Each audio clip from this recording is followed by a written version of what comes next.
खाद की कोई कमी नहीं है, पहले भी नहीं थी, अब और ज्यादा बढ़ा दिया है। मध्य प्रदेश सरकार दावा कर रही है कि मध्य प्रदेश में खाद को लेकर कोई कमी नहीं है, लेकिन मध्य प्रदेश के गुना में, जो कि केंद्रीय मंत्री ज्योतिरादित्य सिंधिया का लोकसभा क्षेत्र है, वहां पर 3 दिन से कतार में लगी एक बुजुर्ग महिला की जान चली गई। हैरान करने वाली बात यह है कि महिला की जब तबीयत बिगड़ी तो ना तो उसे अस्पताल ले जाने के लिए एम्बुलेंस थी और ना ही मौत आ जाने के बाद उसे शव वाहन मिला। आखिर कैसे गुना में बवाल मचा, इसकी कहानी हम आपको बताएंगे। साथ ही हम आपको बताएंगे कि मध्य प्रदेश कांग्रेस कमेटी की पॉलिटिकल अफेयर्स कमेटी की महत्वपूर्ण बैठक से पहले कांग्रेस पार्टी में इसे बड़ा झटका लगा। नमस्कार, मैं हूं अनुराग श्रीवास्तव और आप देख रहे हैं एमपी डायरी।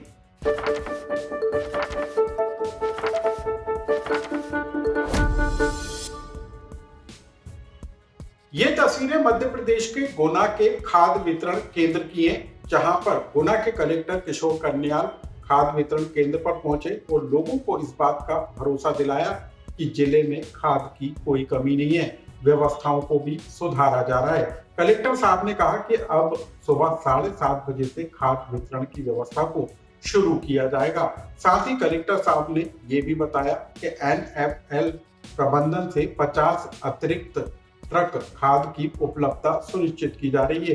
कलेक्टर साहब ने लोगों से अपील की कि लोग लाइनों में या खाद वितरण के लिए अपने बुजुर्ग दादा दादी नाना नानी को लेकर ना आए। लेकिन गुना के कलेक्टर ने ये अपील उस समय की जब गुना के एक खाद वितरण केंद्र पर 3 दिन से कतार में लगी एक महिला की जान चली गई।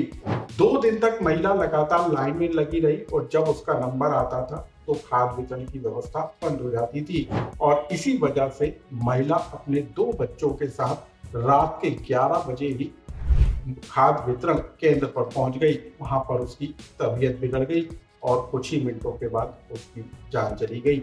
लेकिन बताया जा रहा है कि जब बुजुर्ग महिला की जान गई तब कड़ाके की ठंड थी और उसकी तबीयत बिगड़ने के बाद ना तो उसे एम्बुलेंस मुहैया हो सकी, ना इलाज मिल सका और उसके बाद जब उसकी मौत हो गई तो उसे शव वाहन तक नसीब नहीं हुआ। लेकिन इस पूरे मामले को लेकर जब बवाल मचा तो कलेक्टर साहब हरकत में आ गए और खाद वितरण की व्यवस्थाओं को लेकर जो कुछ कलेक्टर साहब ने बताया आप उसे सुन लीजिए। 2 लोग थे वहाँ पे जो खड़े हुए, वहाँ से कोई और भी रास्ता है क्या? खिड़की है, एक विंडो और एक वहाँ से भी है भैया लाइन। ठीक है, वो बंद है हमारा थोड़ा तो नहीं बता रहे। उधर नहीं चल रहा, डीएपी चल रहा है यार। डीएपी की डिमांड छोड़ दे, इसमें जीरे की डिमांड है। नहीं जीरे की पे लगाओ, डीएपी बंद कर दो। डीएपी तो जी भैया, यहाँ से 2 काउंटर जीरे की चले, ठीक है? डीएपी की भी जरूरत है, 2 करोड़ यहाँ पे चली और 10 कट्टे दो, मैंने बोल दिया 10 कट्टे दो। हाँ 10 कट्टे दो, सभी लोग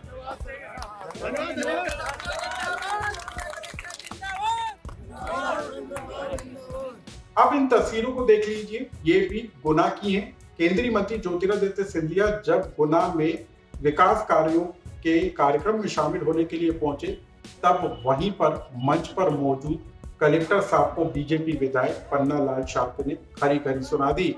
बीजेपी विधायक ने सवाल पूछ डाला कि खाद वितरण केंद्रों पर आखिर लंबी लंबी कतारें क्यों लग रही हैं। कलेक्टर साहब को इसका जवाब देना चाहिए। सिर्फ इतना ही नहीं, बीजेपी विधायक ने कलेक्टर साहब पर इस बात का भी आरोप लगा दिया कि क्या जिले के अंदर महाराज यानी कि ज्योतिरादित्य सिंधिया की छवि खराब करने की कोई साजिश तो नहीं रची जा रही। क्या कहा मंच से बीजेपी विधायक पन्ना लाल शाक्य ने, आप उसे सुनिए। कलेक्टर साहब बैठे हैं, उसका जवाब तो हम आपसे ही लेंगे कलेक्टर साहब से कि भैया लंबी लंबी लाइन काय के लिए लग रही है। क्या बात है?